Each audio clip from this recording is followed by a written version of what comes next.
Trey, welcome to TrayBakes, where Caribbean desserts are made simple. Today we're travelling to Trinidad and Tobago to make one of the Caribbean's favourite bakes, Trinidad or Trinidadian sweetbread. Despite its name, Trinidadian sweetbread is not a yeast bread, but a rich coconut loaf filled with dried fruit and warm spices that's been enjoyed by Trinidadian families for generations, and today it's still baked in homes and enjoyed with family and friends across the island. Now let's bring a little taste of Trinidad into our own kitchens and get baking. You will need 1 pound of plain or all-purpose flour, and I will add the equivalent in cups and grams at the end of the recipe. 8 ounces of brown or white sugar, 8 ounces of grated coconut, and I'm using fresh coconut, but desiccated coconut can also work. Dried mixed fruit, and it could be any combination you like, any fruit you like, raisins, sultanas. Within the 8 ounces, I've also added 10 glacé cherries, which I've chopped up. I've added 3.5 teaspoons of baking powder, half a teaspoon of salt, and for the spices, I've added 1 teaspoon of mixed spice, 1 teaspoon of ground cinnamon, and half a teaspoon of grated nutmeg. These are all our dry ingredients. For our wet ingredients, we're going to need 240 ml of evaporated milk, which is thicker, creamier milk that's had most of its water content removed. 4 ounces of softened butter or baking margarine. I'm using 1 tablespoon of vanilla essence, but if you're using vanilla extract, a few drops will do. And 2 large fresh eggs. And now for the mixing. And we're literally going to add all our dry ingredients together, and you can add them in any order you like.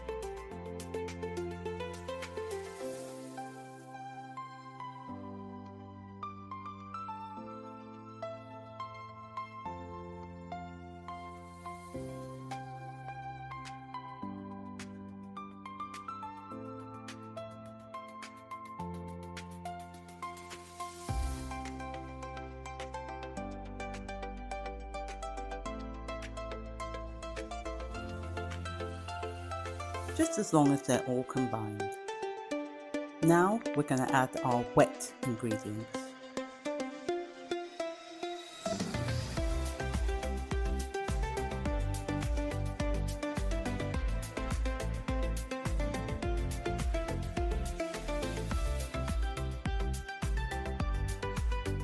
Including our eggs, which we're going to give a little whisk before adding, just to break them down a bit. Then mix it all up and we're ready to put it in the oven. I'll leave the measurements of the pan in the description, but I'm lining it just because it's quite old, it's quite an old pan, and I don't want any problems when I'm trying to get the bake out. But if you've got good non-stick pans, you don't need to do this. Then add your mixture to the pan, bake in a preheated oven at 160 for fan assisted for about 1 hour and 15 minutes, or until the skewer comes out clean. I've mixed 2 teaspoons of brown sugar and some water, and just before the bake is done, I've taken it out of the oven to give it just a little glaze.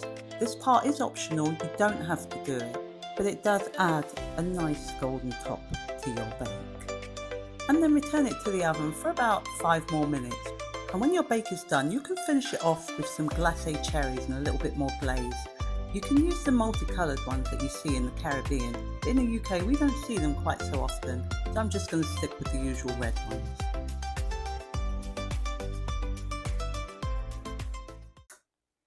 So nice and so delicious. There are variations to the recipe, and I'll add those to the description. I hope you enjoyed baking this traditional Trini sweetbread with me. If you liked this, and you want to see more authentic Caribbean desserts, don't forget to like, share and subscribe. And also in the comments, let me know which island we should visit next. See you on the next recipe.